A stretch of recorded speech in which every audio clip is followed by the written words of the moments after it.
बहुत देर कर दी आते आते। सब्र का फल मीठा होता है मेरी जान।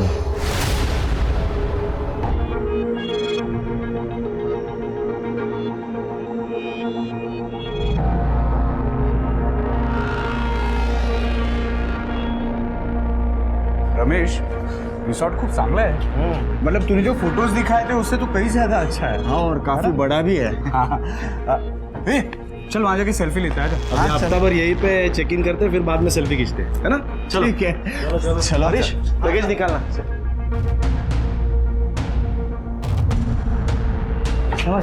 रमेश पाटिल।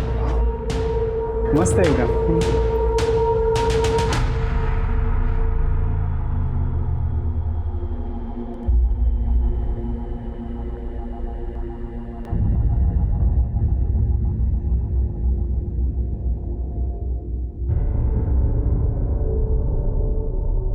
विद्यावाहिनी, थैंक्स। या थैंक्स ब्रो। अरे रीना, क्या ढूंढ रही हो? कुछ नहीं, तुम जाओ, मैं आती हूँ। Room number 120। जल्दी आना, लगेज भेज देना।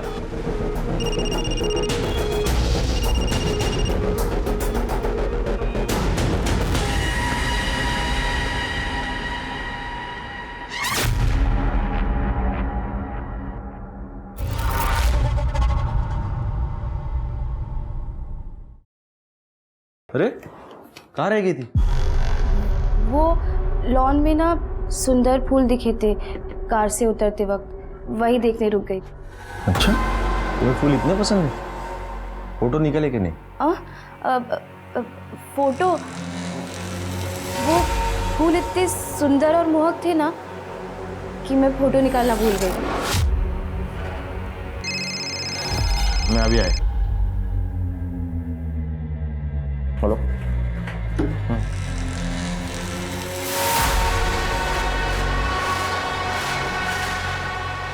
रमेश ने फिर से पूछ लिया तो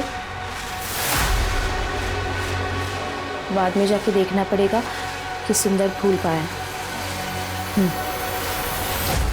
बाबा, तुमची बॅग तुमच्या रूम मध्ये पाठवलीस। बाबा, ये आपकी दवाइयाँ। उसके साथ ही भिजवा देती। मैं देखती हूँ बाबा।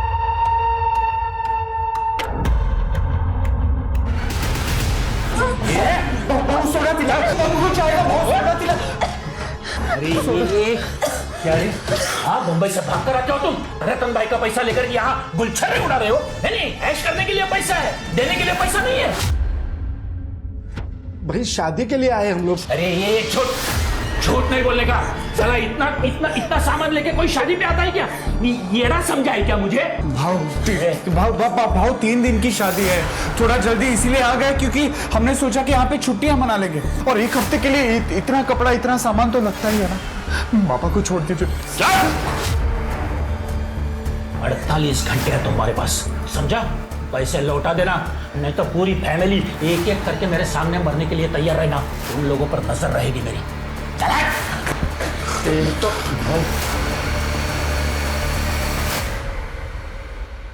रीना, रीना, ऐसे तो तुम रात भर जागती रहोगी।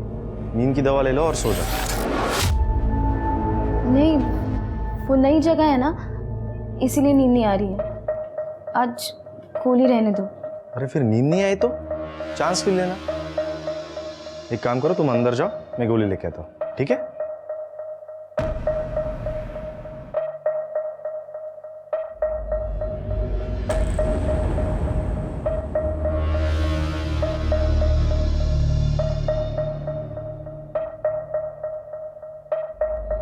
ये लो, गोली ले लो, फिर अच्छी नींद आएगी।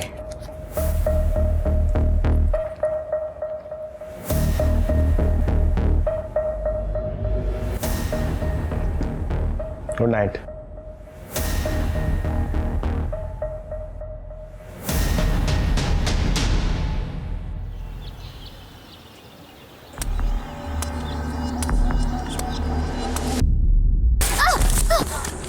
अरे मरती क्यों नहीं है तू?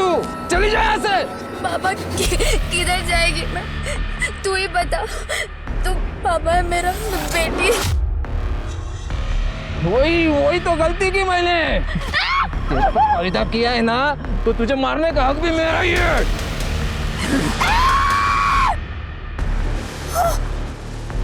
किसी दिन दिमाग घूम गया ना, तो सच में मार दूंगा तुझे।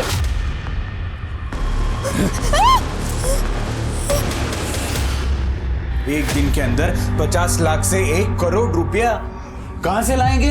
लेकिन 2 दिन में तो पैसा जमा करना ही पड़ेगा। मैंने उसके बाप से बात की, लेकिन वो टस से मस नहीं हो रहा।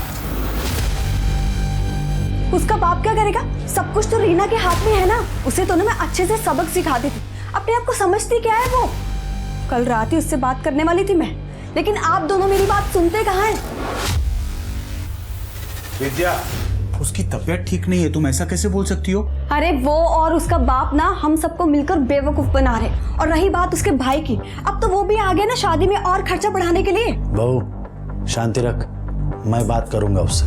और अगर उसने बात नहीं मानी तो क्या करेंगे आप? उसके बैंड बजा दूंगा।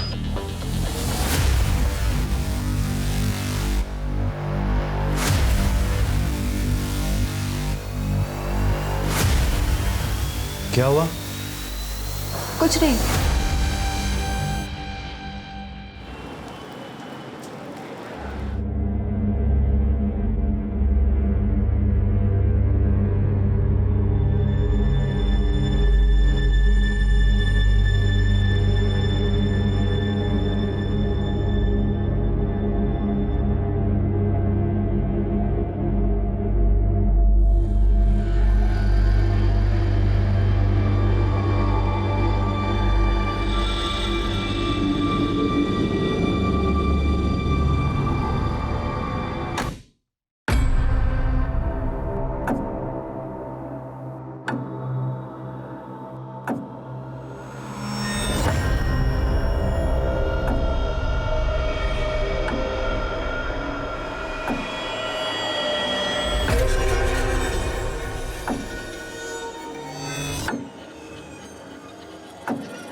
रीना,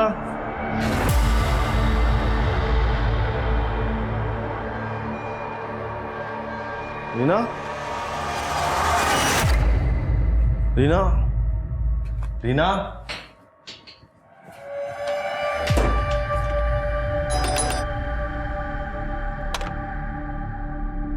रीना है? नहीं। प्रकाश दादा, रीना है यहाँ? रीना इतनी सुबह सुबह कहाँ चली गई? वही तो ढूंढ रहे।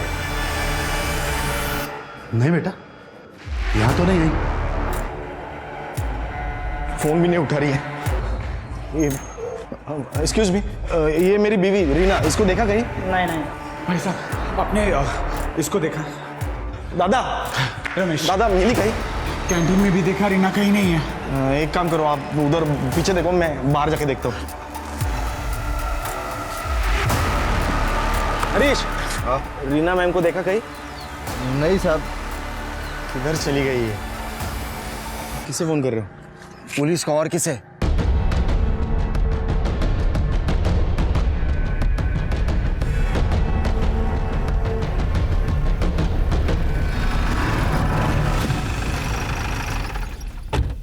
सर कल रात को करीब करीब 11 बजे मैं सो गया था।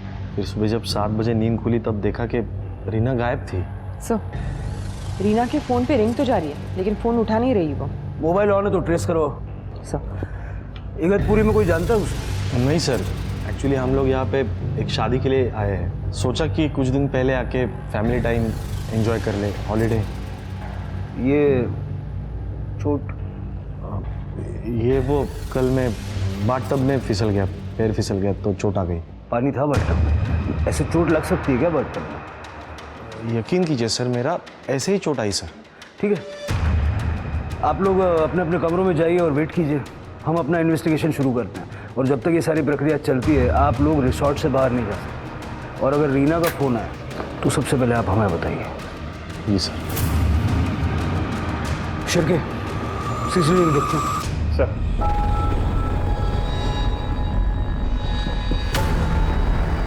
मतलब इतना साफ है कि रीना सुबह 5:45 बजे बाहर निकली। ठीक 10 मिनट बाद ससुर जी क्या करने के लिए बाहर गए? थोड़ा सा और फॉरवर्ड कीजिए उसको। 20 मिनट बाद ससुर जी वापस आ गए लेकिन रीना नहीं है। सर एक मिनट, करडे का फोन है। हाँ करडे, क्या? ठीक है सर, यहाँ पास में एक जंगल है, वहाँ पे किसी लड़की की डेड बॉडी मिली। चलो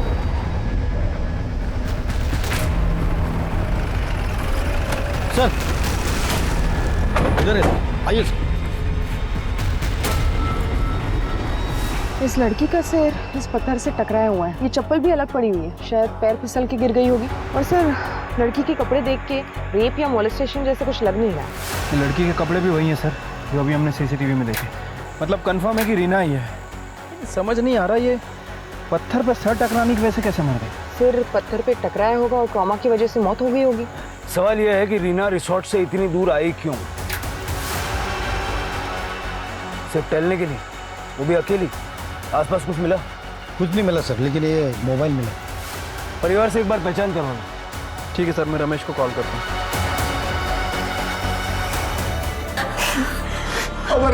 सर ये मेरी बीवी रीना ही है। रीना के साथ ये कैसे? देखिए पहली नजर में तो ये एक हादसा लग रहा है लेकिन कुछ कह नहीं सकते। सर प्लीज पता लगाइए मेरे बहन के साथ क्या हुआ है और किसने किया। हम पता लगाएंगे लेकिन जब तक ये इन्वेस्टिगेशन हो नहीं जाती आप लोगों में से कोई रिसोर्ट से बाहर नहीं जा सकता। फिलहाल आप अपने अपने कमरों में जाइए। फिलहाल सारा शक वसंत पाटिल पर जा रहा है कि वही एक था जो रीना के पीछे बाहर निकला था। बात करते हैं उससे, देखें उसके पास कोई एक्सप्लेनेशन है क्या। Right sir. बॉडी को पोस्टमार्टम के लिए भेज दो। सर हाँ सर, मैं गया था सुबह बाहर। वो तो हम जानते हैं, आप ये बताइए क्यों गए थे? वो रीना और मैं सुबह वॉक के लिए जाने वाले थे, वैसी बात हुई थी रात में। मुंबई में भी ऐसे ही वॉक के लिए जाते थे क्या? नहीं सर। फिर आज वॉक पे जाने की कोई खास वजह है? सर रीना को मुझसे कुछ ज़रूरी बात करनी थी। कैसी बात? यही सवाल मैंने रात में उससे पूछा तो वो बोली कि मैं सुबह बताऊंगी। फिर सुबह में क्या हुआ? 5:45-6 बजे के बीच में मैं सुबह लॉन पर गया तो वो नहीं थी वहाँ पे, तो मैंने उसे ढूंढा इधर उधर।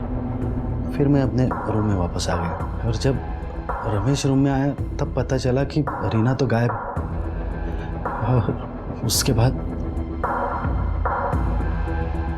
पता नहीं क्या बात करना चाहती थी वो, लेकिन एक बात जरूर है सर, रमेश बहुत किस्मत वाला है कि उससे रीना जैसी बीवी मिली।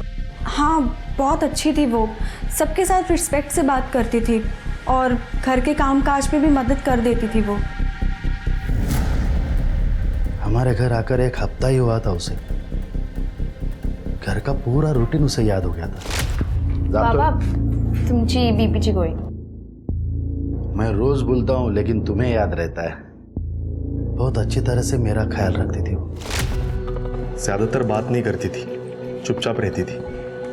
मैं भी इस बात से खुश था क्योंकि मैं भी कम बातचीत करना पसंद करता हूँ, लेकिन हम खुश थे। ये रही तुम्हारी चाय। Thank you. और ये तुमने फाइल्स मंगाई थी ना? हाँ रख दो आप। अरे तुमने न्यूज़पेपर नहीं पढ़ा आज का? अरे टाइम ही नहीं मिला। ठीक है मैं पढ़ देती हूँ। मतलब शादीशुदा जिंदगी में रीना के साथ कोई झगड़ा, कोई प्रॉब्लम नहीं थी? नहीं नहीं, जीजू को क्या प्रॉब्लम हो सकती है रीमा से? अरे मेरी बहन तो एकदम परफेक्ट थी उनके लिए। आपको इस बारे में कुछ नहीं कहना? मुझे लगता है रीना शादी के बाद बहुत चुप रहने लगी थी। मतलब उसकी शादी नहीं हुई थी ना, वो हम लोगों के साथ थी, वो बहुत अलग थी। तुम्हारी भी यही राय है? नहीं नहीं, ऐसा कुछ नहीं था। तुम कुछ भी क्या बोल रही हो? तुम गाड़ी में ही सोते हो? हाँ साहब। सुबह कुछ देखा था? नहीं साहब, मैं तो सो रहा था, लेकिन अचानक घर वालों को शोर सुनाई दिया। फिर मैंने करीबन कुछ 8 बजे सब उठा था मैं, तभी पता चला कि रीना मैडम गायब हो गई है। 8 बजे तो काफ़ी गर्मी हो जाती है, धूप भी आ जाती होगी। कैसे सो लेते हो इतनी गर्मी में? साहब किसी को बताना नहीं, मैं वो गाड़ी में एसी ऑन करके सो जाता हूँ साहब। सर, इस रीना के बारे में अब तक तो सबने अच्छा ही अच्छा कहा है, लेकिन ज़रूरी नहीं है कि ये सभी लोग सच बोल रहे हो। सर, हो सकता है कि ये लोग झूठ भी बोल रहे हो। एक सुनीता ये जिसे लगता है कि शादी के बाद रीना बदल गई है, लेकिन उसे भी गलत साबित करने में सजीत ने कसर नहीं की, तुरंत उसे टोक दिया। लेकिन समझ नहीं आ रहा कि अजीत ने ऐसा क्यों किया। फिर के मुझे लगता है कि रीना की डेथ एक्सीडेंटल नहीं है। मतलब अगर वो फिसल के गिरती और उसका सर पत्थर से टकराता तो खून पत्थर पे फैला हुआ होगा। रीना की डेथ को एक्सीडेंटल मान लेना जल्दबाजी होगी, ऐसा मुझे लगता है। पोस्टमार्टम रिपोर्ट का इंतजार करते हैं। हाँ सर, वैसे रिपोर्ट कल तक आ जाएगी।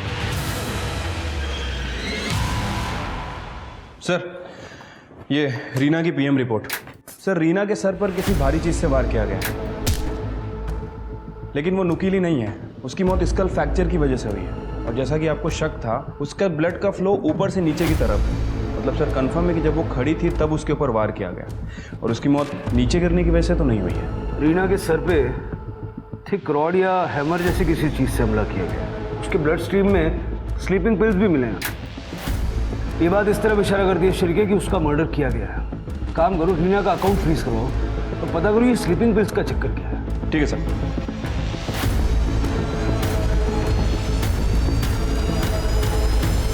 वो रीना इन गोलियों के बिना सो नहीं पाती थी। कितनी गोलियां? रोज एक नींद की गोली काफी टाइम से ले रही थी वो। फिलहाल तो ये वसंत पाटिल ही शक के दायरे में है, क्योंकि रीना के लॉबी से निकलने के बाद उसे ही सबसे पहले देखा गया था।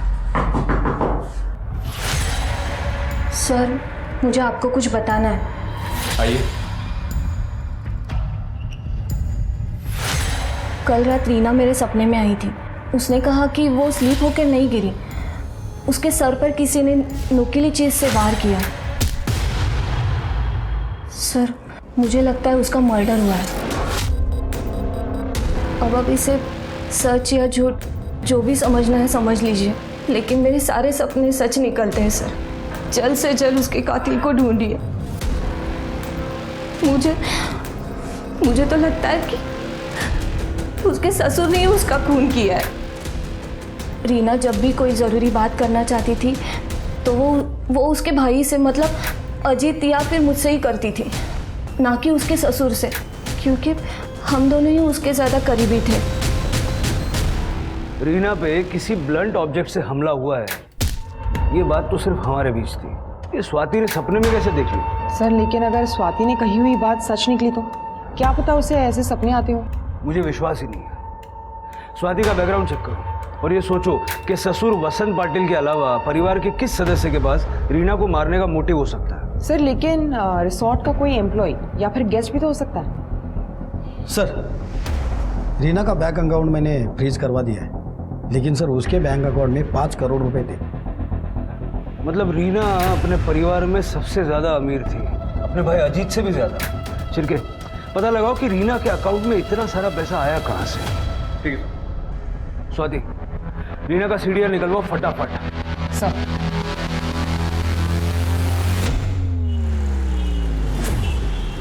सर, मर्डर होने के बाद से होटल से 2 लोग गायब हैं। एक तो हाउसकीपिंग स्टाफ मनोहर सूले और दूसरा संजय देसाई, जो कि गेस्ट था। ये संजय देसाई 7:30 बजे चेकआउट करके चला गया, और ये मनोहर नाइट शिफ्ट में ड्यूटी खत्म करके सुबह गायब हुआ है। शिरके, इस मनोहर को जल्द से जल्द ढूंढो और संजय की डिटेल्स निकालो। इन दोनों का रिसोर्ट से गायब हो जाना इस बात का रीना के मर्डर से कोई कनेक्शन हो सकता है, और रीना का सीडीआर आते सबसे पहले ये चेक करना इन दोनों में से कोई उसके कांटेक्ट में तो नहीं। ठीक है साहब। कहाँ जा रहा है? रुक साहब, अभी बिजी आहे. काय झालं? सर आतमध्ये आलं बघतोय.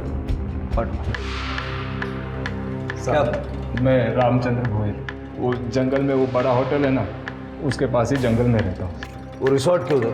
हाँ साहब मेरी 24 साल की बेटी योगी तक कल से गायब है साहब। उसका पति नारायण गरत ने उसे कुछ महीने पहले घर से निकाल दिया था, तब से मेरे साथ ही रह रही थी साहब। कल सुबह जंगल में लकड़ी लेने गई थी, तब से वापस नहीं लौटी। कितने बजे गई थी लकड़ी? रोज की तरह सुबह 5:30-6 बजे साहब। फोटो वगैरह है कुछ उसकी? होगी साहब।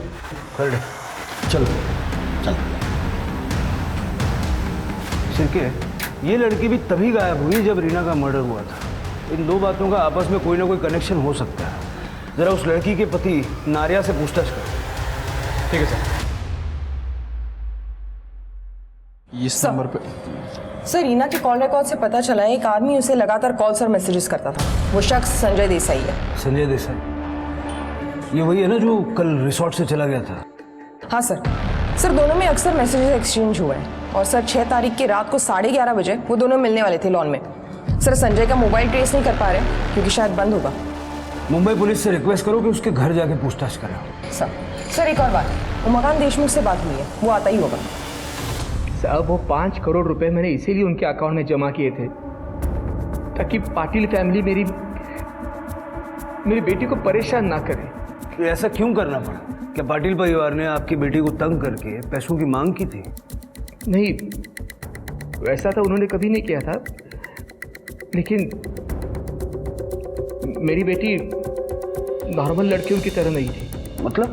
मतलब वो थोड़ी एबनॉर्मल थी, थोड़ी दिमाग से कमज़ोर थी। उसकी माँ की अचानक मौत के बाद उसको सदमा लग गया था। वो सदमे से कभी बाहर ही नहीं निकली। फिर ऐसी लड़की से कौन शादी करता बताइए? और इसीलिए रमेश को मैंने 5 करोड़ रुपए दिए थे उसे शादी करने के लिए हर्जाना के रूप में। ये संजय देसाई कौन है? ये संजय देसाई है इस सब फसाद की जड़। मेरी बेटी से झूठा प्यार करता था, वो पैसों का लालची था और इसलिए जब मेरे से बहस करने के लिए मेरे घर पर आया था ना, मैंने उसको शादी करने के लिए मंजूरी नहीं दी थी। अरे तुम्हारी हिम्मत कैसे हुई मना करने की वजह पूछने की?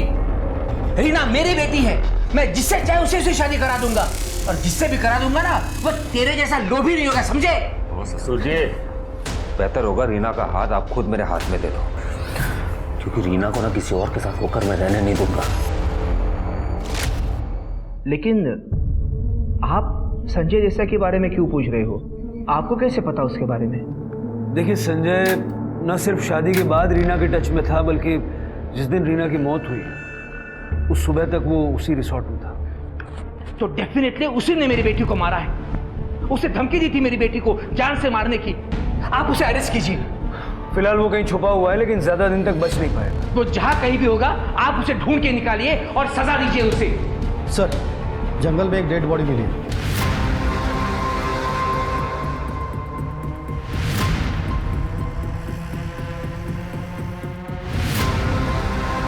साहब देखो कितने बेरहमी से मारा है साहब। कर दे जरा संभाल। साहब ये इसका पति लाने का काम है साहब, लाने का काम है साहब। चलो सामने। रीना को भी इसी तरह सर पे वार करके मारा गया था। सर बॉडी पे मोलेस्टेशन या रेप के कोई साइंस नहीं है? कहीं ऐसा तो नहीं कि योगिता को भी एक दिन पहले ही मार दिया था और रीना ने ये होते हुए देख लिया था? लेकिन सर रीना की बॉडी तो हमें 1 किलोमीटर दूर मिली थी। हो सकता है कि रीना को पहले मारा गया हो और वो होते हुए योगिता ने देख लिया और कातिल योगिता का पीछा करते हुए यहाँ तक आया और योगिता को यहाँ मारा। नारिया का कुछ पता चला? अभी तक तो नहीं सर, लेकिन जल्दी ढूंढ लेंगे। पोस्टमार्टम के लिए भेज दो। सर होटल स्टाफ मनोहर सूर्वे ने पुणे का जो एड्रेस दिया था वो गलत है सर। उसके बैंक डिटेल और पैन कार्ड से पता चला कि वो पेरोल पे भागा हुआ है। काफी सनकी इंसान है सर। इसके पहले भी 2 औरतों के सर फोड़ चुका है। रीना और योगिता पे भी इसी तरह से हमला हुआ था। कहीं इस मनोहर ने तो नहीं मारा? शिरके अपने खबरियों को बोलो और इस आदमी को जल्दी से जल्दी पकड़ो। ठीक है सर। हेलो, क्या किसने किया? ठीक है सर। ये रीना के अकाउंट से पैसे ट्रांसफर करने की कोशिश की गई है। किसने? सर वो पता नहीं, क्योंकि अकाउंट फ्रीज था, पैसे ट्रांसफर नहीं हो पाए। लेकिन आईपी एड्रेस वही है जिससे रीना अपना अकाउंट बैलेंस चेक करती थी। मतलब ये पाटिल परिवार में से किसी का काम है?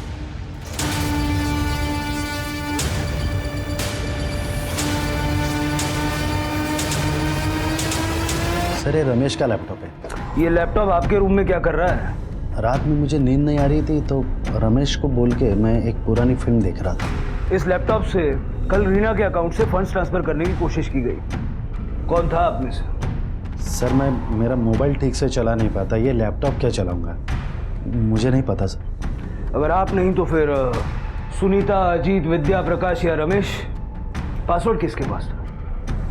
रमेश, शायद तुम्हें पासवर्ड पता होगा ना, लैपटॉप भी तुम्हारा है। हाँ सर, लैपटॉप मेरा है, लेकिन मुझे नहीं पता पासवर्ड। वो लैपटॉप से यूज़ करती थी उसका अकाउंट, लेकिन मुझे पासवर्ड नहीं पता। रमेश पे कड़ी नजर रखो। मुझे लगता नहीं है कि उसे अपनी बीवी के अकाउंट का पासवर्ड पता नहीं होगा। सर योगिता का पति 1 हफ्ते से शराब पी के बीमार होने की वजह से लोकल गवर्नमेंट हॉस्पिटल में एडमिट है। मतलब वो कातिल नहीं हो सकता, फिर कौन हो सकता है? ये मनोहर और रवि का कुछ पता चला? सर अपने खबरिए को काम पे लगा दिया है, जल्दी पता चल जाएगा। 1 minute sir. Hello, okay sir. Sanjay Desai को मुंबई पुलिस ने अरेस्ट कर लिया है, वो उसे इगतपुरी लेके आ रहे हैं। सर योगिता की पीएम रिपोर्ट। योगिता को भी रीना की तरह ही मारा गया है और इसकी मौत 7 अप्रैल को सुबह 6 बजे से 8 बजे के बीच में हुई है और रीना की मौत भी उसी दौरान हुई थी। सर जब हमने इस रामचंद्र भोयर के पड़ोसी से पूछताछ की थी तो उन्होंने बताया था जब से योगिता नारा के घर से आई थी तब से रामचंद्र उस पर नाराज था। सर योगिता को खुद पे बोझ बता के वो आए दिन उस पर गाली गलौज करके मारपीट करता था। हमारे सामने रो रो के अपने आप को अच्छा बाप बताने की कोशिश कर रहा था। कहीं उसी ने तो नहीं मारा? मुझे मत मारो। हो सकता है रीना ने उसे देख लिया हो और उसने रीना को भी मौत के घाट उतार दिया।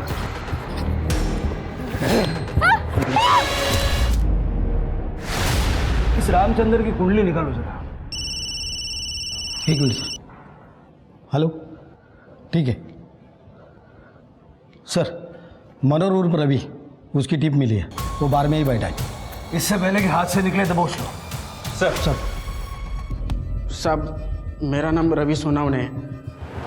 वो मैं नकली पेपर बना के मनोहर के नाम से उस रिसोर्ट में काम करता था। रीना और योगिता को क्यों मारा? अरे नहीं साहब, मैंने किसी को नहीं मारा, उल्टा मेरे को 10,000 रुपये दिए गए थे। उस रिसोर्ट में मैंने जो कुछ भी देखा उसको लेके मुंह बंद रखने के लिए। अभी एक टाइम पे इतना पैसा मिला करके मैं बार में चला गया मज़े करने के लिए। किसने दिए थे पैसे? विद्या पाटिल ने। क्यों, ऐसा क्या देख लिया था? 6 तारीख को उन लोग के रूम का दरवाज़ा थोड़ा सा खुला था तो मैंने देखा अंदर विद्या, प्रकाश और वसंत कुछ प्लान बना रहे थे। अरे वो और उसका बाप ना हम सबको मिलकर बेवकूफ़ बना रहे। और रही बात उसके भाई की, अब तो वो भी आ गया ना शादी में और खर्चा बढ़ाने के लिए। सब एक क्या चक्कर है ये जानने के लिए मैंने विद्या का पीछा किया तो वो रीना से मिलने गई थी। ए, ज़्यादा भोली बनने की जरूरत नहीं है, जितना कहा है ना उतना कर। अगर तूने मुझे 5 करोड़ नहीं दिए ना तो तेरा जीना हराम कर दूंगी मैं, समझी बात को? अरे बाबा को लोन चुकाने के लिए बार बार धमकियां मिल रही है। अरे तू है कि पैसों पर नागिन बनकर बैठी है? चल पैसे निकाल जल्दी, चल। मैं अपने पैसे नहीं दूंगी। मेरे बाबा ने कहा है कि मुझे किसी भी हालत में किसी को पैसे नहीं देने। ए, तेरे बाप बेटी का बहुत हो गया, समझी बात को? तू निकाल निकाल पैसे। बता पासवर्ड, बता। नहीं नहीं प्लीज प्लीज। लिख यहाँ, लिख पासवर्ड, लिख यहाँ। नहीं प्लीज। लिख लिख।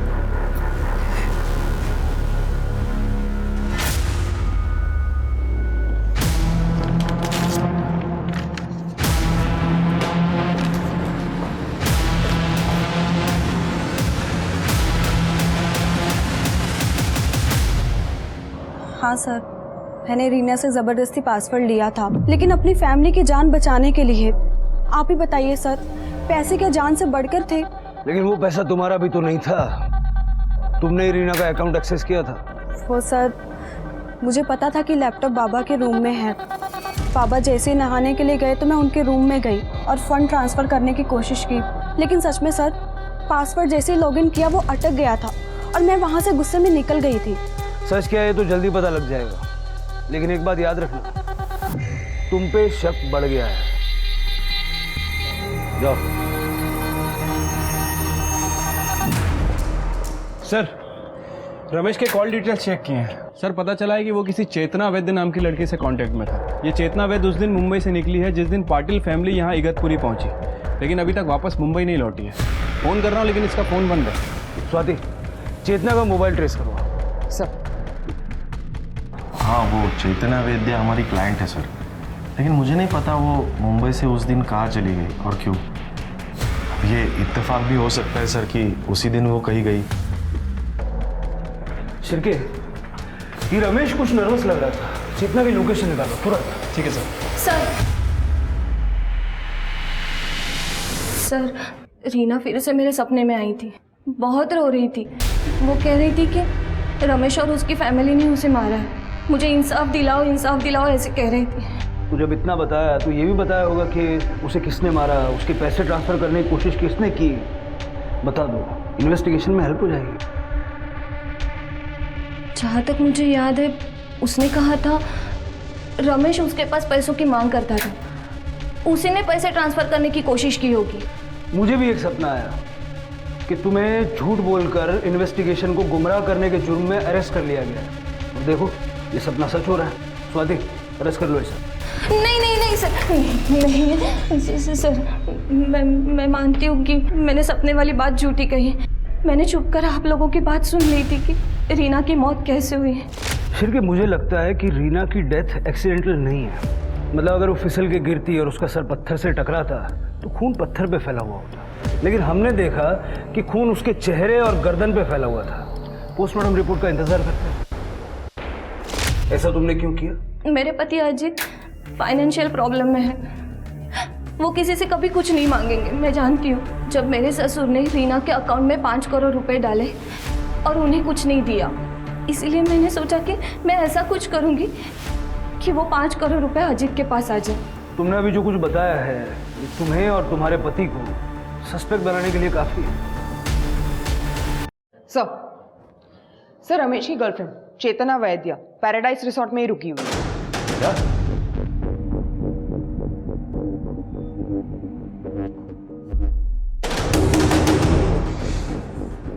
देखो, हमारे पास मास्टर की है, हम अंदर आ सकते हैं। बेहतर यह है कि तुम दरवाजा खोल दो।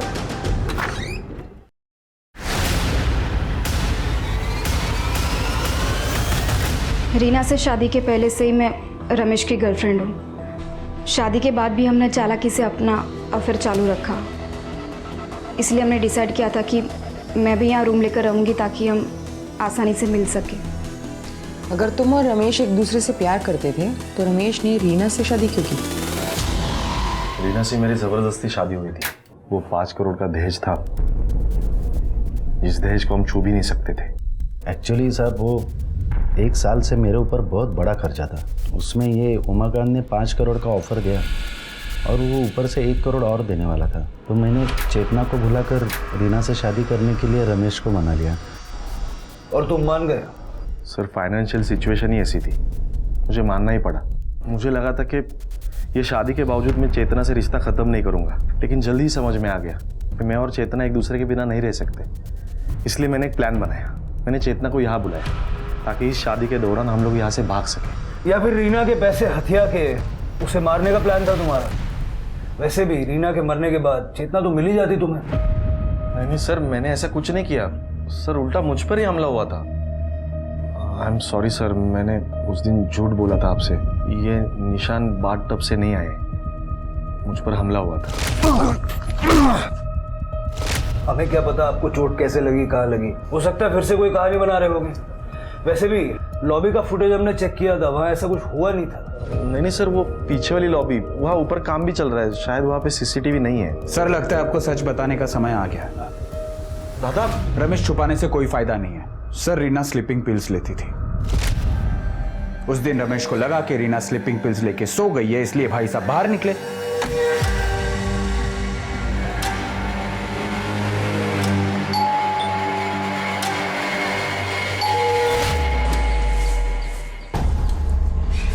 बहुत देर कर दी आते आते। सब्र का फल मीठा होता है मेरी जान। बाबा बाबा, वो रमेश मुझे चेतना नाम की लड़की के लिए धोखा दे रहा है बाबा। वो इसी होटल में रुकी है बाबा। पापा मैं अभी अभी देख कर आ रही हूँ। उसने मुझे कहा था कि वो चेतना को भूल जाएगा। मैंने तुम्हें कोई धोखा नहीं दिया बेटा। पर अब इस बात का क्या फायदा बाबा? मेरी जिंदगी तो बर्बाद ही हो गई ना। मुझे थोड़ा वक्त दो, मैं सब ठीक कर दूंगा। लेकिन अब तुम तुम्हारे कमरे में जाओ, सुबह 5:45 बजे लॉन पर आ जाओ, वॉक करते करते बात करेंगे। सर फिर जैसे तय हुआ था वैसे ही मैंने किया। मैं सुबह वो लॉन पे पहुंचा तो वहाँ पे वो नहीं थी। मैंने इधर उधर ढूंढा लेकिन वो नहीं मिली। मैं वापस अपने रूम में आ गया क्योंकि उसने कंफर्म नहीं किया था कि वो आएगी। और फिर थोड़ी देर के बाद में रमेश जब रूम में आया तब मुझे पता चला कि रीना गायब है। बहुत अच्छी कहानी बनाई है, लेकिन ये नहीं बताया कि पहले रीना को मारा, बाद में रमेश के साथ मिलके उसके गायब होने का ड्रामा किया। क्यों? नहीं सर, हम सच कह रहे हैं सर एक्चुअली आज ही मैंने मुंबई में फ़ोन करके पैसों का बंदोबस्त किया था और लोन में से बहुत सारा लोन तो आज वापस भी कर दिया। सच का पता तो जल्दी लग ही जाएगा। शिरके 24 घंटे के लिए कांस्टेबल तैनात करो यहाँ इन पर नजर रखने के लिए। ठीक है सर। सर एक मिनट। हेलो, ठीक है हमारा है सर। मुंबई पुलिस संजय देसाई को ले आई है। वो रीना की शादी किसी और से करवा रहे थे सर। मैं क्या करता, इसलिए मैंने उनको धोखा है। मैं रीना से बहुत प्यार करता था सर।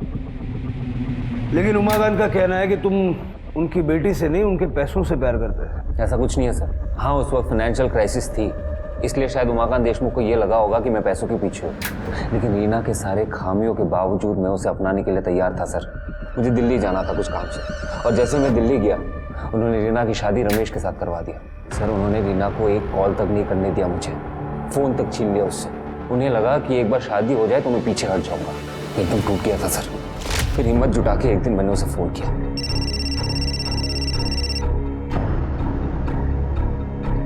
संजय तुम क्यों मुझे बार बार फ़ोन करते रहते हो? मैंने कहा ना, हमारे बीच जो कुछ भी था अब सब खत्म हो गया। तुम बस एक बार ये कह दो कि तुम मुझसे प्यार नहीं करती। संजय मेरी ज़िंदगी ऑलरेडी बर्बाद हो चुकी है, प्लीज़ तुम इसे और बर्बाद मत करो। कुछ बर्बाद नहीं हुआ है। देखो, हम लोग एक नई शुरुआत कर सकते हैं। मैंने ऐसे किया ना तो बाबा मुझे जान से मार देंगे। अरे किसी और से शादी करवा के उन्होंने तुम्हें पहले ही मार दिया रीना। मैं तुम्हें बहुत खुश रख सकता हूँ, मुझसे शादी कर लो। फिर हमारी बातचीत शुरू हो गई। एक दिन मुझे पता चला कि पाटिल फैमिली इकतपुरी जा रही है किसी फैमिली फ्रेंड के डेस्टिनेशन वेडिंग के लिए। और पीछे पीछे तुम भी इगतपुरी पहुंच गए? पीछे पीछे नहीं सर, मैं पहले पहुंच गया था। और जैसे रीना आई मैंने उसे देख लिया और तुरंत फ़ोन किया उसे। उसने पहले सबको अपने अपने कमरे में भेजा, फिर वो मुझसे मिलने आई। संजय तुम लोग क्या कर रहे हो? तुम होश में तो हो ना? होश ही तो नहीं है ना। अगर किसी ने तुम्हें यहाँ देख लिया ना तो बहुत बड़ी प्रॉब्लम हो जाएगी। क्यों मुझे इस तरह से परेशान कर रहे हो तुम? ठीक है, आज से मैं तुम्हें परेशान नहीं करूंगा। I promise you this. बस ये कह दो कि तुम चाहती क्या हो। मैं तुम्हें अभी कुछ नहीं बता सकती। तो कब बता सकती हो? मैं तुम्हें मैसेज करती हूँ, ओके? आज या कल रात को। हमने ये तय किया था कि रात को 11:30 बजे मिलेंगे।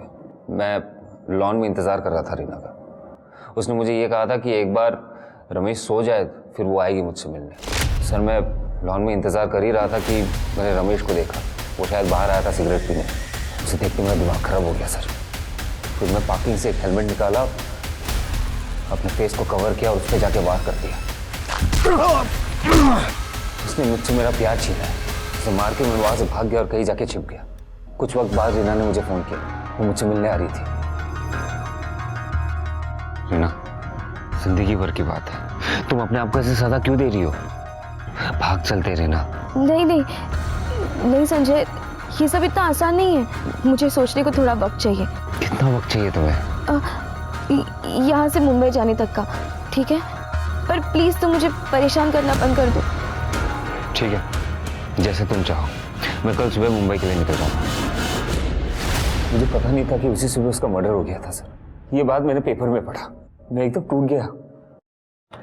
अच्छी कहानी है, लेकिन ये भी तो हो सकता है कि जब रीना ने तुम्हारे साथ भाग जाने से इनकार किया तो तुमने रीना को मार दिया और वहां से भाग गए। मैंने रीना को नहीं मारा है। ठीक है, रीना के मर्डर के शक में इसे कस्टडी में लो। अब मेरे साथ ऐसे नहीं कर सकता सर। अरे मैंने खून नहीं किया सर अभी कांस्टेबल शिंदे का फोन है, जंगल में खून से सना हुआ हथौड़ा मिला है। तुरंत उसे फॉरेंसिक में भेजो और सारे फिंगरप्रिंट्स चेक करो। सर। ऑफिसर सर, इस रामचंद के बारे में एक बात पता चली है। एक नंबर का बेवड़ा आदमी है सर। 6 तारीख की पूरी रात पीकर धुत पड़ा था। लोगों ने उसे ले जाकर अपने घर पे छोड़ा और उसे अगले दिन दोपहर में होश आया, जबकि सर इस योगिता की मौत तो 7 तारीख को सुबह ही हो गई थी। तुम्हारा कहने का मतलब है कि वो कातिल नहीं हो सकता? नहीं सर। फिर उसे किसने मारा? सर, फॉरेंसिक रिपोर्ट के हिसाब से उस हथौड़े पे 2 लोगों के ब्लड सैंपल मिले हैं, एक तो योगिता का और दूसरा रीना का। मतलब सर हो सकता है कि उनका मर्डर इस हथौड़े से ही किया था। साथ ही साथ उस हथौड़े के हैंडल पे बहुत सारे लोगों के फिंगरप्रिंट भी मिले हैं। Great. Patil family, Deshmukh family, Manohar, Sanjay और रामचंद्र, सबके फिंगरप्रिंट्स ले लो और मैच करके देखो। Right sir.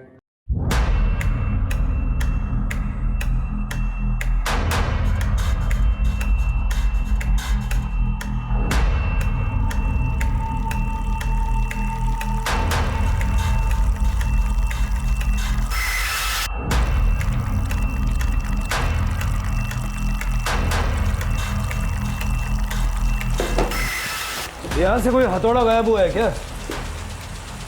हाँ साहब, लेकिन आपको कैसे पता चला? ये हथौड़ा है? हाँ साहब, यही है। अब मिल गया तो मुझे दे दो ना साहब वापस।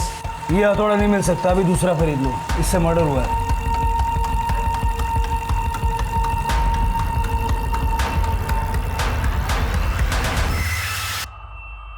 तेरे फिंगरप्रिंट्स उन फिंगरप्रिंट से मैच हो गए जो हमें हथौड़े पे मिले थे।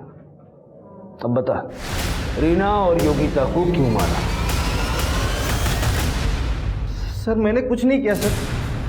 सर सच में आपको कुछ गलतफहमी हो रही है सर। जब मैं कारपेंटर से बात कर रहा था उस वक्त तू भी वहां छुप के हमें देख रहा था।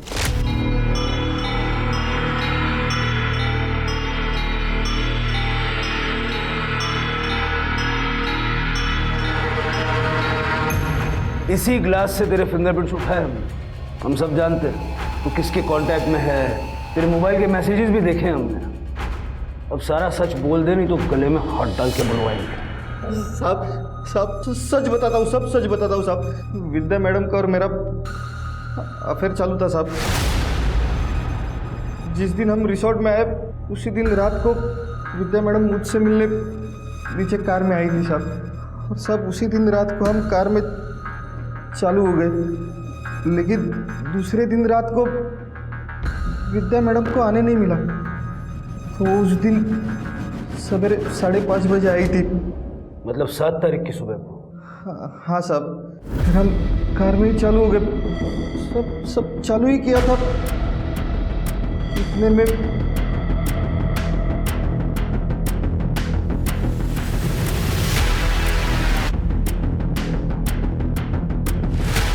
रीना ने तो हमें देख लिया, अब क्या होगा? आप क्या करेंगे? जाओ जल्दी उससे जाकर रोको, वरना मेरी जिंदगी बर्बाद हो गई। जाओ।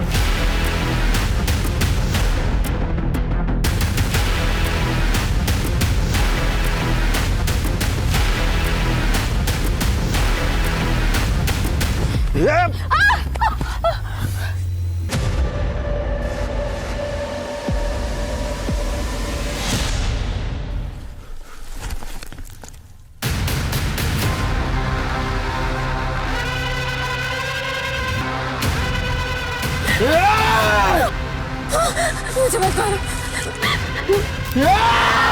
फिर मैं रिसोर्ट आकर विद्या मैडम को सब कुछ बता दिया। और ये बात हमें बाद में पता चली कि रीना बाबा के साथ वॉक करने के लिए अपने रूम से बाहर निकली थी और उसी दौरान उसने हम दोनों को एक साथ में गाड़ी में देख लिया था। और ये बात हम किसी और को कैसे पता चलने देते? सीसीटीवी फुटेज में कहीं नजर नहीं आई तुम्हें? मैं जिस दिन रिसोर्ट आई मैंने उसी दिन पता कर लिया था कि रिसोर्ट के पीछे वाले रास्ते में कोई सीसीटीवी नहीं है। अपनी हवस के चक्कर में तुमने 2 लड़कियों की जिंदगियां छीन ली। दोनों मर्डर के चार्ज में इसको अंदर डालो और विद्या को इस हत्या में साथ देने के चार्ज मिलेंगे।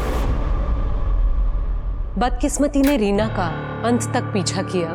पहले पिता ने लालची समझकर संजय देसाई से रीना की शादी नहीं होने दी, जिसे वो प्यार करती थी। ससुराल के नाम पर उसे पाटिल परिवार में वसंत जैसा ससुर और विद्या जैसी जेठानी मिली। इस तरह की बेबसी भरे रिश्तों का अंत ऐसा ही भयानक हो सकता है। इसलिए सबके लिए दिल में प्यार रखने के बावजूद रिश्तों के पीछे छिपकर बैठा लालच और बेईमानी वक्त वक्त पर पहचानते रहिए, जिससे पता चले कि कहीं आपके रिश्ते भी सिर्फ मतलब के रिश्ते तो नहीं। अब मैं सोनाली कुलकर्णी आपसे विदा लेती हूँ। फिर मिलेंगे एक नए केस के साथ क्राइम पेट्रोल सतर्क जस्टिस रीलोडेड में। तब तक अपना और अपने परिवार का ख्याल रखिए।